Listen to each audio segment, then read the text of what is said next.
Hello, and welcome to this Zirous webinar, Uncovering $370,000 in Additional Revenue with Data Science. I'm Madison Lang, and I lead our analytics practice here at Zirous. I, along with Tyler Bybee, one of our data scientists, are excited to give you a look into some of the insights gained from one of our most recent data science projects that we helped our client complete in only 3 weeks. We hope this webinar will give you some ideas of how to identify business cases within your own organization and encourage you that even without a dedicated analytics team or fancy analytics software, you can start on your own analytics journey.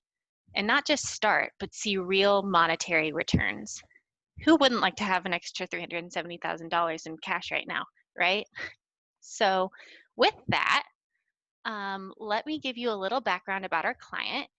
So we were working with an urban hospital, and because of their location within the city, they serve a pretty substantial Medicaid population, and their emergency room sees over 24,000 visits each and every year. We initially met with them to give them some education around advanced analytics and machine learning and to help their team understand the value that they can have and the business cases and business problems that initiatives like this can solve. So that got their minds working, and they came up with some additional opportunities to walk through with us through a use case prioritization workshop. That really helped them understand what potential business problem could have the biggest overall impact for their hospital. And as you'll see, the hospital's urban characteristics played a really big role in determining the most advantageous use case to tackle first. The use case that bubbled to the surface was around analyzing the use of their emergency department. The main reason for that was because in August of 2018, there were new state laws and policies that went into effect that allowed for privatized insurance companies that were covering the state's Medicaid population to no longer fully reimburse the services provided by the hospital within their emergency department if the diagnosis for the ER visit turned out to be a diagnosis that was not considered an emergency. So these services could then see a reduction in reimbursement of up to 50%. And because these were Medicaid patients, that difference in cost wasn't transferred to patient responsibility. Instead, the hospital would just need to write off the reduced payments as lost revenue.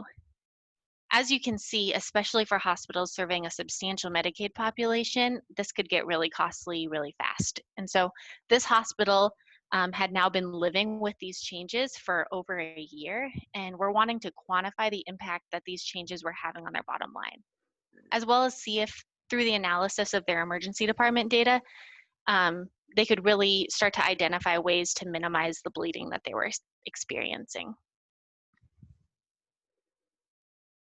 So some of the insights of interest that they were interested in was there an opportunity for them to maybe appeal to the insurance companies for higher reimbursement? This would be possible if there was a visit to the emergency room that received a non-emergent diagnosis, but the reason for that visit could have very well been an emergency. For example, if a patient presented to the ER with chest pains, but through triage and assessment was instead just diagnosed with indigestion, that visit would have been seen as not an emergency, and the insurance company could have cut all of the services provided during that visit by up to 50%. But in that situation, the patient should have gone to the ER in case they were indeed having a heart attack. So in these situations, there's a lengthy appeals process that they could have gone to that would result in the hospital receiving additional reimbursement from the insurance company. So the hospital was interested in identifying quickly and easily, without a lot of manual steps, potential cases that would be giving them a good chance of winning an appeal. One potential way to do this that we talked through with them was through the development of a machine learning model. A machine learning model could have learned from all of the previous appeals the hospital had submitted which characteristics and types of visits gave them the highest likelihood of success. The problem was, though, that because this process was so lengthy to file the appeals, the extreme amount of manual time that it would take, they already had a pretty strapped billing department, and they hadn't filed many more than a handful of appeals thus far. That wasn't enough information for a machine learning model to learn from. And I'm sure many of you can relate to this desire to be able to comb through all of your data to find ways to bring your company extra money. But oftentimes your day-to-day tasks take priority, and you rarely have that extra time to devote to ideas like this. So in fact, we dug a little deeper, and there were a lot of ideas that the hospital had that they were interested in gaining more insights into, but they hadn't had time to uncover. Some of those were, how many Medicaid patients do they actually serve, specifically in the emergency room? And how often were patients using the emergency department for non-emergent reasons? And then when these patients were using them for non-emergencies, what did those visits look like? Were there similarities between them, or were there workflow processes within their treatment plans that were contributing to this unnecessary use of the emergency room? So that led us to embarking on this data science project, where we would look at a year's worth of their emergency room visit data and answer these types of questions, as well as see what other insights we could find. Before I turn it over to Tyler to really walk through all of the insights we found, I wanted to take a quick moment to discuss some of the complexities that this project presented and why this hospital had decided it was a wise strategic decision for them to work with a partner to execute on it. The first I already mentioned, and I'd say it's really number one for almost all of our clients, and that is time. Without really solid top-down executive buy-in, it can be really hard for these types of projects to take priority, especially if you're at the beginning of your data journey. So even if you do have executive leadership interest, really interested in maturing your analytics capabilities, those first couple projects in particular are going to be challenging to be able to pull people away from their business as usual tasks that are really keeping everything running on a day-to-day basis. The second was data complexity. So in this case, compiling the year's worth of data included joining 14 unique tables across multiple databases. There were over 24,000 visits within the calendar year of 2019 that we were analyzing, but each and every visit averaged over 4 diagnoses per visit. So there was this need to be able to roll up diagnoses to a visit and then roll up visits to patients, since some patients come to the ER more than once.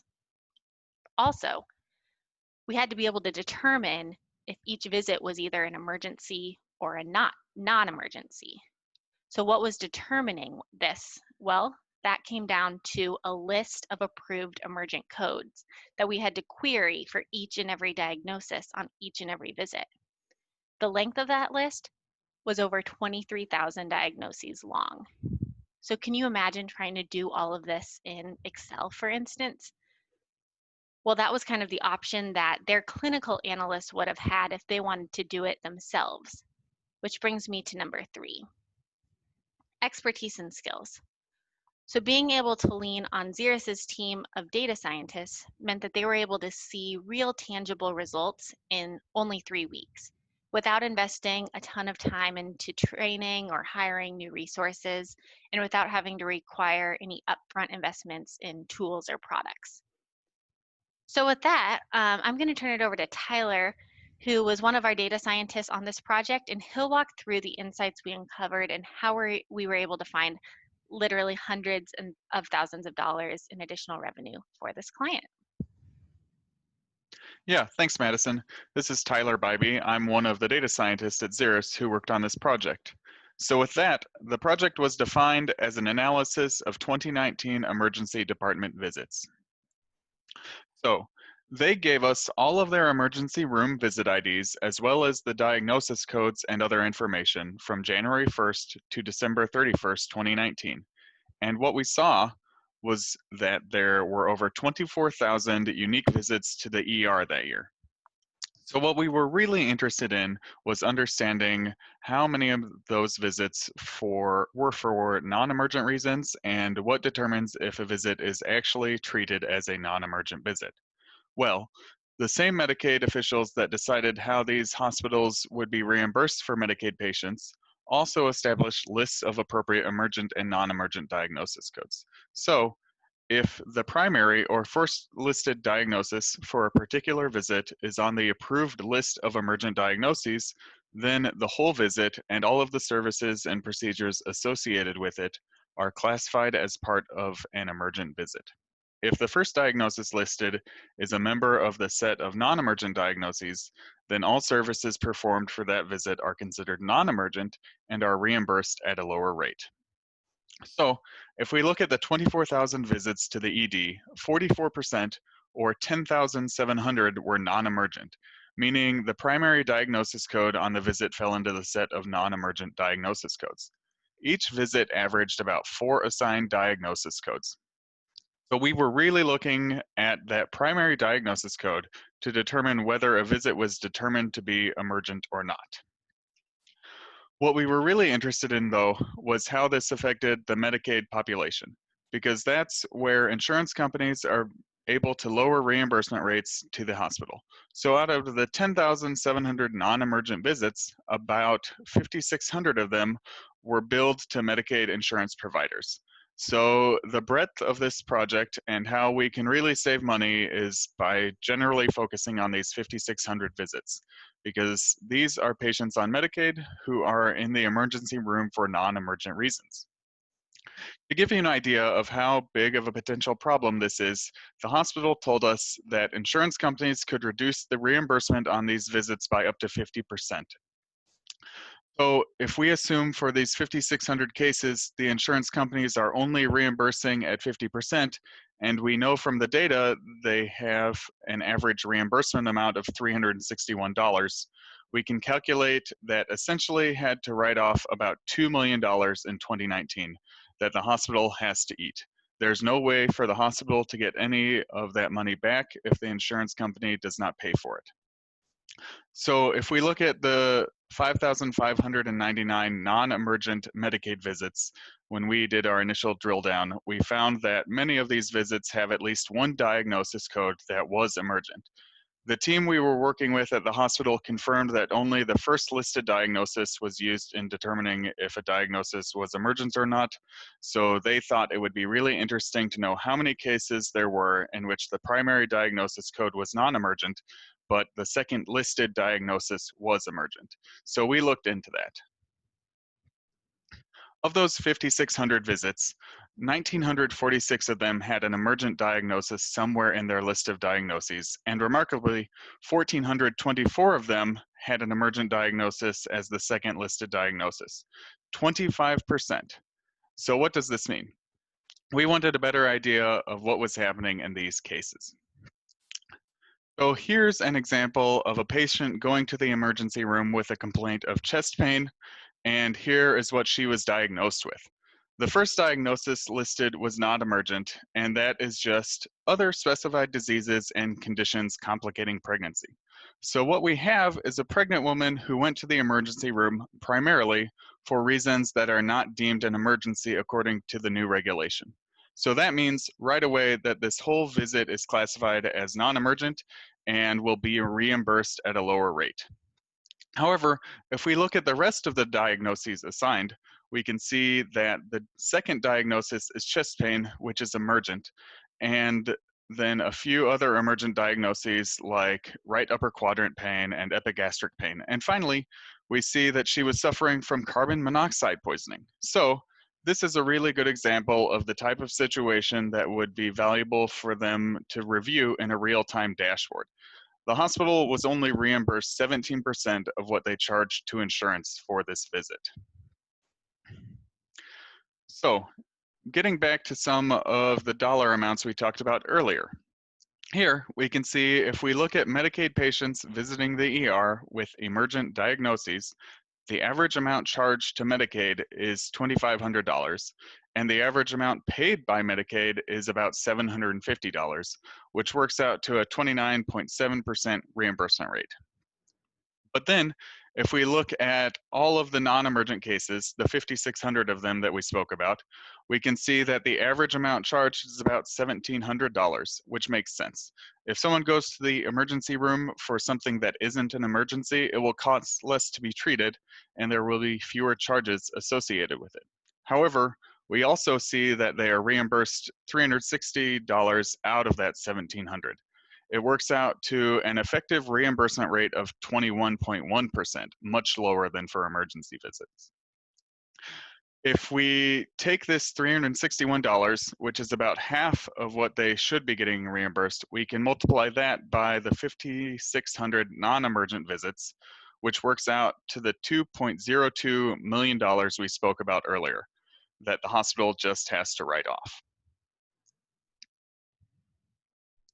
So now, what's really interesting is that if we look at the 1,424 cases in which the second listed diagnoses, not even cases where there's an emergent diagnosis somewhere, but only in the second position, they have a slightly higher charged amount than actually emergent cases at $2,600, but they have a lower reimbursement amount at $520, which means that the effective reimbursement rate ends up being even lower at 19.8%.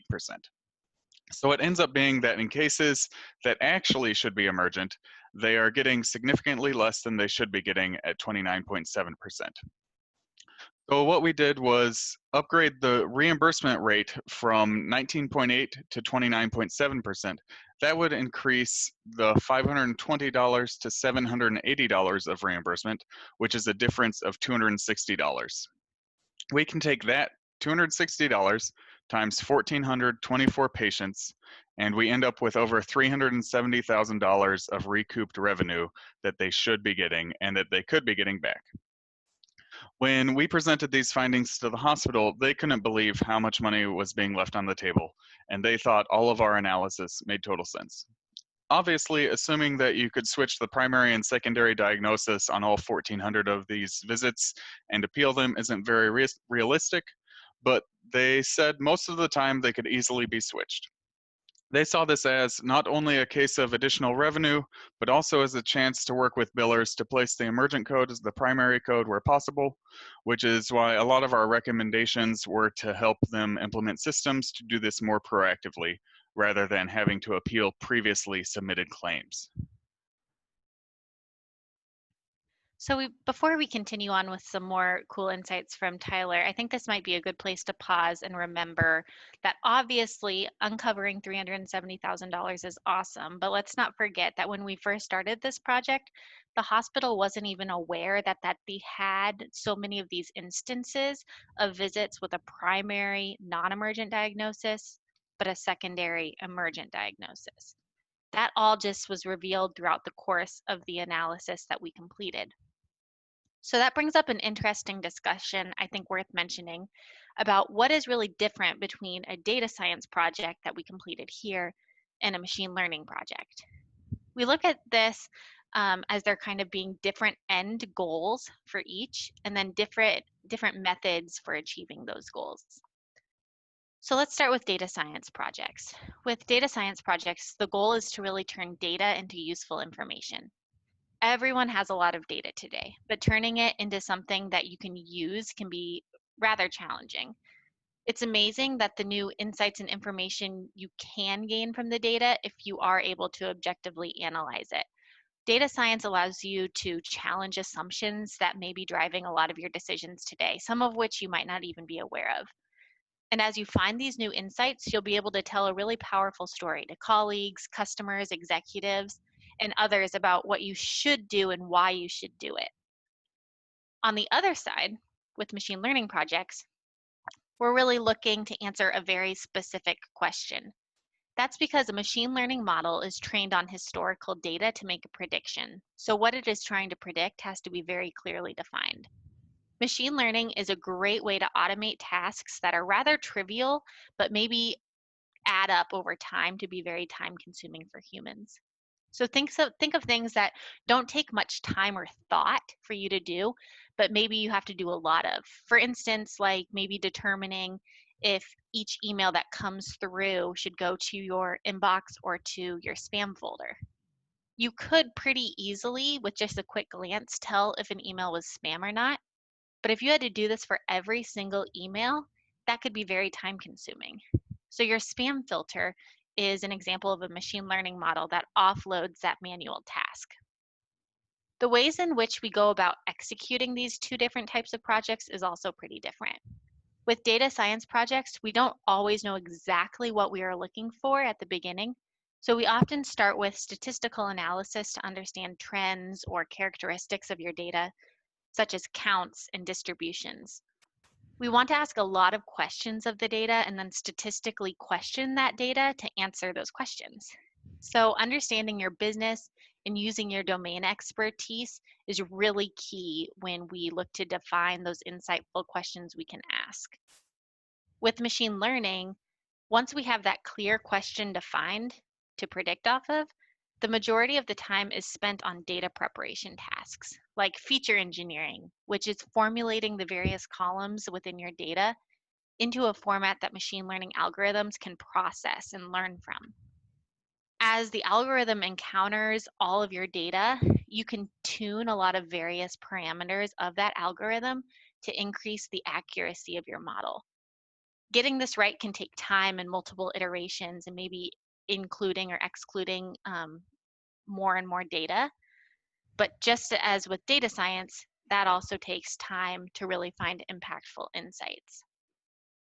So while you see the value that we were able to uncover for this hospital, we also wanted to show some of the other insights that we kind of found on our way to uncovering that $370,000. So I'll turn it back over to Tyler.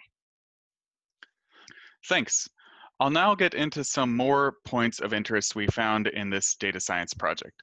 So another question from the medical center pertained to the chief complaint for each visit. So as Madison said earlier, if someone comes in to the ER for chest pain, but it ends up being heartburn, the heartburn wouldn't be emergent, but the visit should be reimbursed at the emergent rate because a reasonable person could come into the ER worrying about having a heart attack under those circumstances.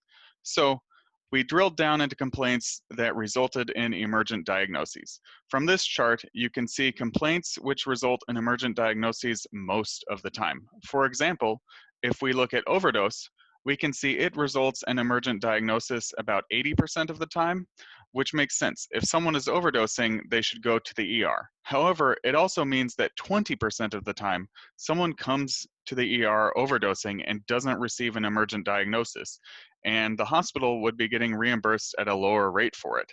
These 20% of overdoses should be appealable. The hospital can look up these cases where overdoses are the chief complaint, but there isn't an emergent diagnosis, and they can appeal them to get higher reimbursement rates. They can also talk to their billing team and work with them to be more proactive and look out for cases with these complaints that should probably have an emergent diagnosis. This can also be seen with head injuries. You would expect someone to go to the ER for a head injury. About 70% of visits for head injury result in an emergent diagnosis, but 30% do not. These could be investigated for higher reimbursement rates. In general, though, these were the most common complaints that resulted in an emergent chief complaint most of the time, which means that they could potentially appeal some of these cases. The team we worked with at the hospital was also interested in the use of imaging in the ER, so procedures like X-rays, CT scans, MRIs, etc. So here we can see that 60% of the time, if someone has images taken at the ER, it results in an emergent diagnosis, which is good. But 40% of the time, expensive images are taken during an ER visit, but the diagnosis is not emergent, which relates back to reimbursement rates. As we saw earlier, the hospital is reimbursed at a lower rate when it is non-emergent. So if we then look at Medicaid, because that is what matters in terms of reimbursement rates, we can see that 47% of the non-emergent visits were patients on Medicaid.